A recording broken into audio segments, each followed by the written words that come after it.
Every day.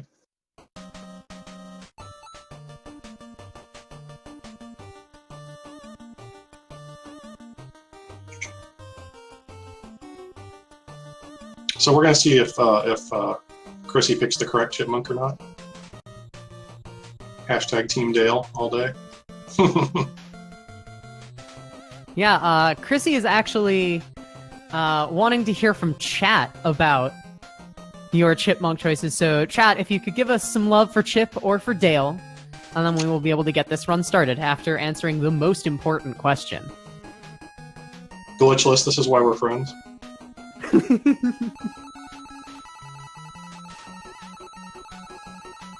Ooh, the chip forces are rising up here. It seems like Dale is the overwhelming shot, though, so I think we're going to go with that. Yeah, the Dales are coming. Dale it is. Making me happy. All right. I love it. Welcome to Dale Rescue Ranger for the NES. Where's carry chip percent? Because nobody carries Dale. I mean, what? Okay. So it looks like Chrissy's ready, so we're going to count her down.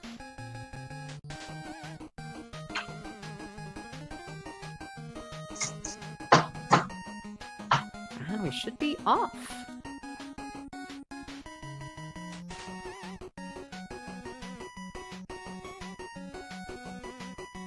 All right, here we go. So this is stage 0, the opening stage. This game was actually one of those surprisingly good platformers that Capcom made back in their heyday. So a lot of the tech in this is going to be about just moving fast. The chipmunks move at full speed from the get-go, so jumping quickly and damage boosting properly. And so here, Chrissy jumped over that box with zipper in it to catch it from the left side to extend the zipper's use just long enough to kill that dog that it just killed. So we've got little text like that.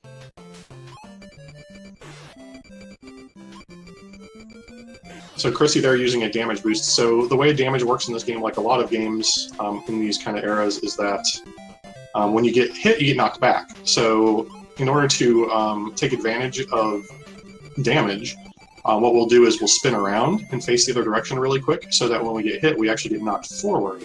And you'll see that, you saw her do that, or him do that, rather, sorry, with the that robot mouse earlier there.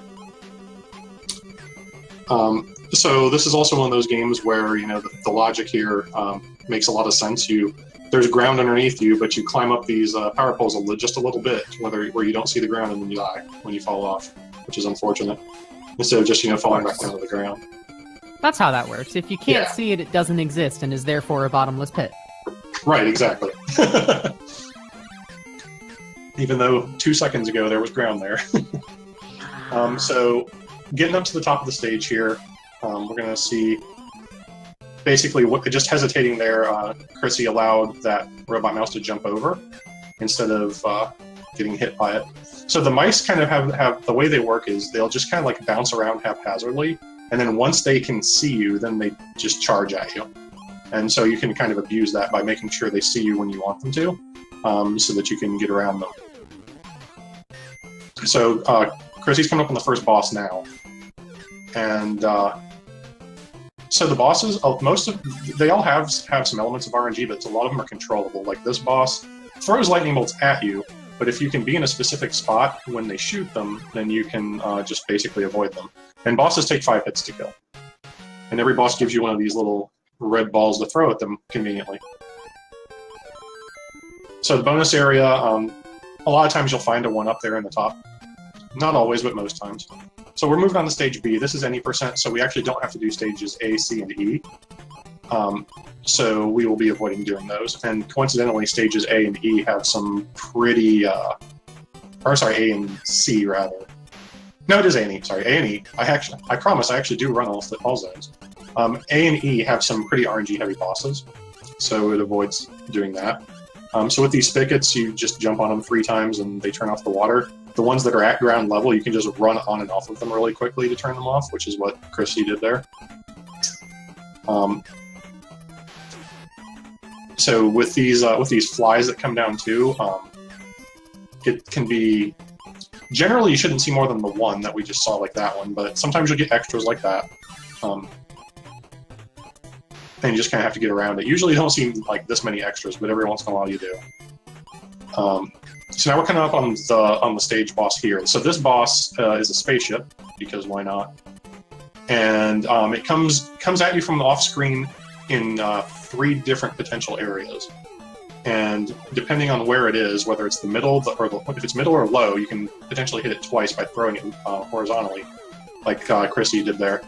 But if it comes across the top there, like it just did, you only can hit it once, so you don't really want to see that as much as you can, as much as possible. So that's Zone B done. And so now Chrissy's going to move on to Zone D. Zone D, like I was saying earlier, is kind of like the gatekeeper zone of this game. It has some of the more advanced tech in it, and the boss is super RNG dependent. So if you're in a spot where you're grinding top 10 attempts, this stage is gonna cause a lot of resets. So as you see, Chrissy used the Jack in the Boxes and used damage boosting to get pushed forward through them. That gets used a couple times there, and of course puts you at low health here. So it can be pretty harrowing to get through some of this stuff because of that. So these on-off switches here drop those metal balls. So when it's on, obviously they drop them. When it's off, they don't. Using a damage boost there to get past that Jack in the Box without waiting. We do that with a lot of those in here. And now, because of the late pickup of that acorn at the end of that path, Chrissy now has 2 hearts to take the boss on with, which is really good.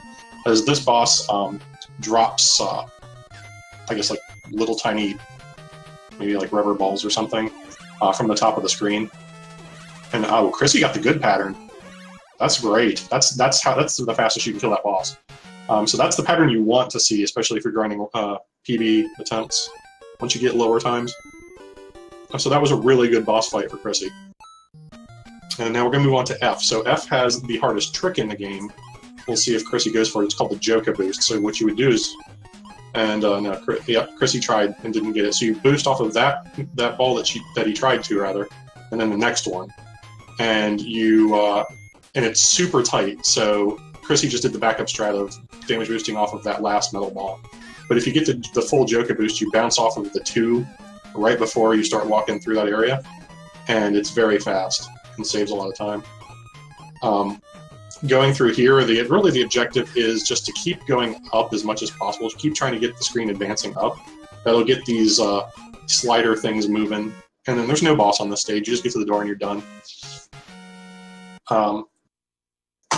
So we're going to be moving on to stage G. Stage G is like a casino stage. It's pretty cool. There's a jump towards the beginning if Chrissy does it, and I always like it's like one of my favorite tricks. It's not even hard. It's this jump right here that he just did, and I just think it looks cool because you jump over one and then land and run under the next one of those crocodile things. And to me, it just looks cool. So it's one of my favorite tricks to do, even though it's really just jumping. Nothing really fancy about it. There's also a trick here to. There's at the end of this part of the stage, there's 2 bombs guarding a door, and there's a trick to despawning one of the bombs.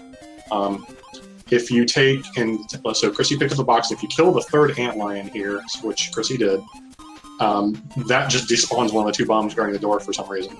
And so it saves 20 frames to do that, since you have to pick up 2 bombs. And then through here, we just make our way through. Dodge all the enemies that come through. Chrissy only got 1 fly, which is good. Sometimes you can get more, and it can kind of throw you off. So the boss here, the way Chrissy has got it set up, Chrissy is never going to take damage. Just throw the ball, kill the boss, and you're done. No big deal. It's a pretty easy boss, good boss fight. So Chrissy's on Zone G, and I'm going to be moving on. That looked like it was the final stage, but it wasn't. We are rocket shipping.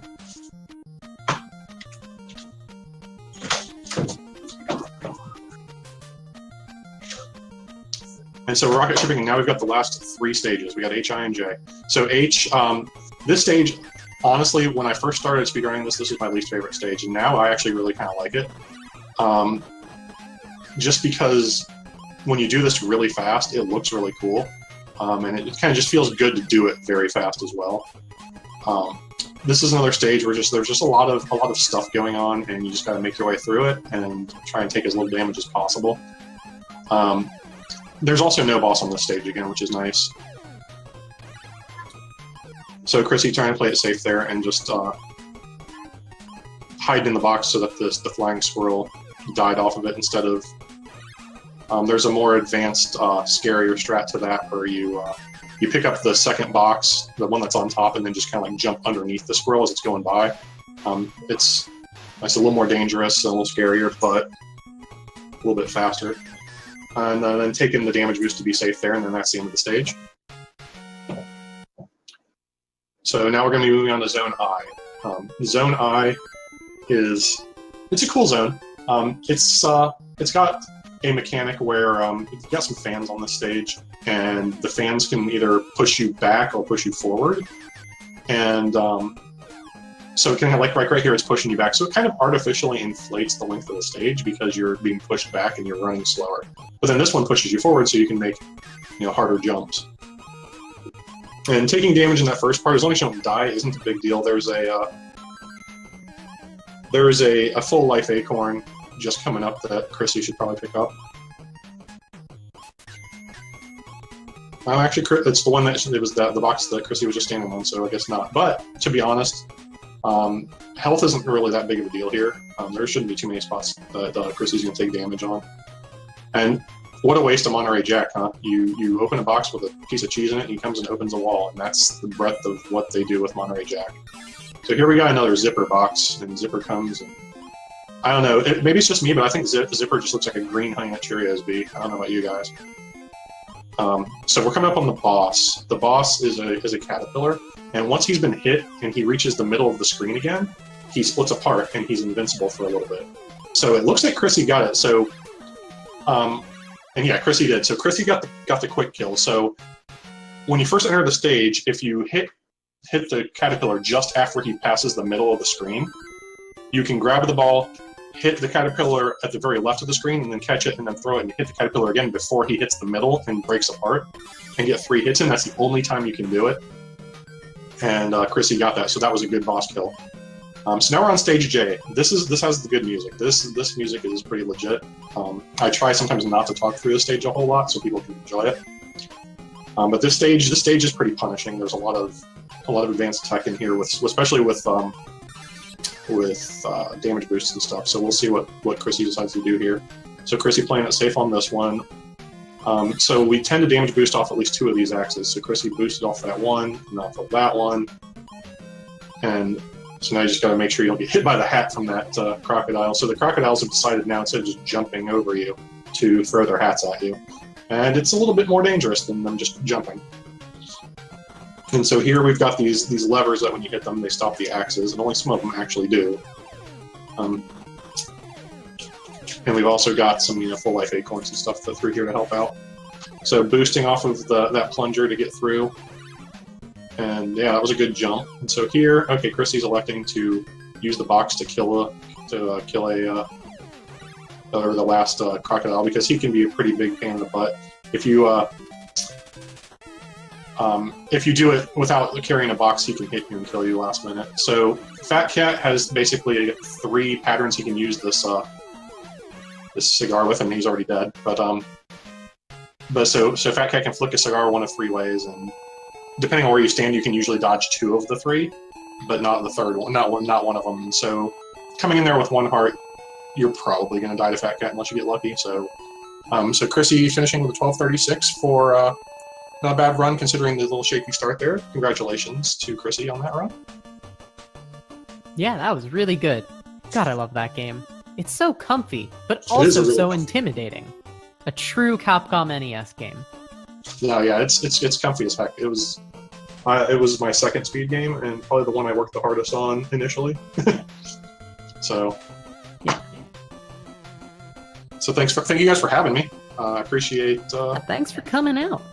Yeah, appreciate it, and hope you guys enjoyed Rescue Rangers. It's a really fun game. If you haven't played it, you should. Strong agree. Yeah, for sure. Real quick, there's a $15 anonymous donation that says, "Keep up the great work for important causes that aren't the most visible." Thank you very much, Anonymous. And with that, we should be heading to the break screen as we get set for the next run.